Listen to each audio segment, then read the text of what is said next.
Hey, what's up guys? So in this video, we will see how to update the software of the Samsung Galaxy A36 or the A56. Now to do that, just open settings, then go to software update. From here, just tap on download and install. Now just tap on update.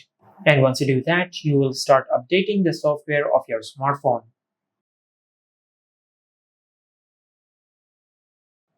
Now just select restart now.